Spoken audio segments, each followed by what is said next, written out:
देखिए leave to remain क्या होता है बेसिकली मैं बताता हूँ। अगर आप यूके में रहे हैं और वहां से आपने अपना वीजा एक्सटेंशन के लिए डाला है, वो लीव टू रिमेन हो जाता है। वीजा एक्सटेंशन, ये ध्यान रखना है आपने, तो वो लीव टू रिमेन में आ जाता है। अब बेसिकली लोगों को पता नहीं होता, इन्होंने सारे डॉक्यूमेंट्स दिए थे, इनकी कहीं कोई गलती नहीं बोलूंगा मैं।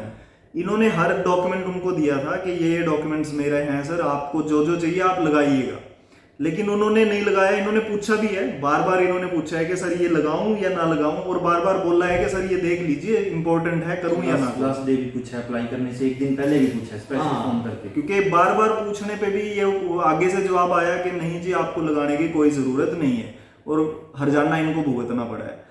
केस बहुत बढ़िया था इनका, ऐसा नहीं है कि खराब था केस।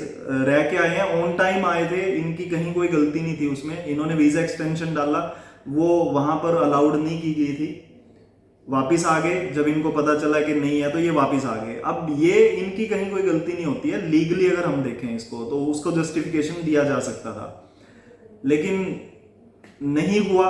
उसका रीजन यही रहा कि वो उन्होंने जब 9 माह कर दिया तो इसी बात पे उन्होंने पॉइंट उठाया कि आपने लीव टू रिमेन डाला है लेकिन आपने बताया नहीं है, और ये एक तरह से हाइड करना होता है, इंफॉर्मेशन को हाइड करना होता है। और अगर इंफॉर्मेशन को हाइड किया जाता है तो इसका मतलब है कि आप लोगों ने एप्लीकेशन फॉर्म में डिसेप्शन यूज कर लिया है, और आपको 10 साल के लिए बैन किया जा सकता है, कि करते हैं मोस्टली केसेस में। और एक चीज आपको बोलूंगा, उसमें मे लिखा होता है, मतलब ये नहीं होता कि आप 100% बैन हो गए हो, उसमें ये लिखा होता है कि आप किए जा रहे हैं, मतलब आपको हटाया भी जा सकता है अगर आप उसकी जस्टिफिकेशन दे दोगे, तो ये चीज होती है।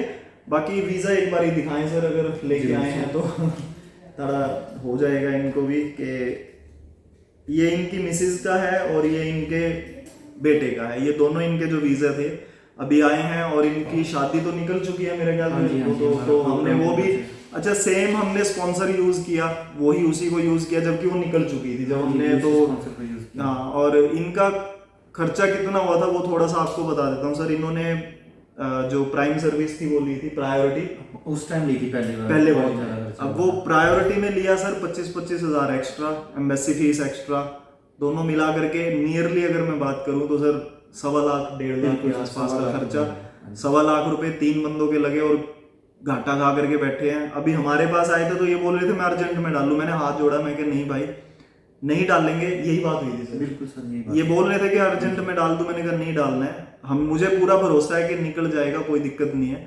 हाँ आप लोगों को कहूंगा भाई 100% नहीं होता, वो इनको भी बोला था मैंने कि मैं 100% नहीं बोल रहा हूँ, लेकिन भरोसा है कि हाँ हम निकाल लेंगे, अर्जेंट लेने की जरूरत नहीं है।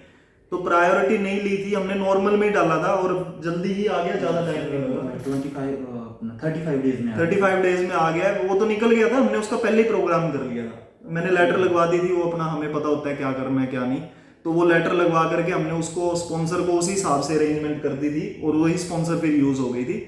बाकी आपको तो मुबारक दोनों के लिए, आपके लिए कोशिश है सर, बहुत बहुत नहीं कोई। और मैं सभी से कहना चाहता हूँ एक बार सर की गाइडेंस जरूर लें। आपने चाहे किसी भी कंट्री का स्टडी वीज़ा लगवाना है या अपना विजिट वीज़ा लगवाना है, एक बार इनकी जेन्युइन गाइडेंस जरूर ले लें। और इनका जो प्राइस है, जो भी अपना जो एज एडवाइस प्राइस होता है जिसमें हम लोग अप्लाई करने का, वो भी इनके बहुत रीजनेबल है।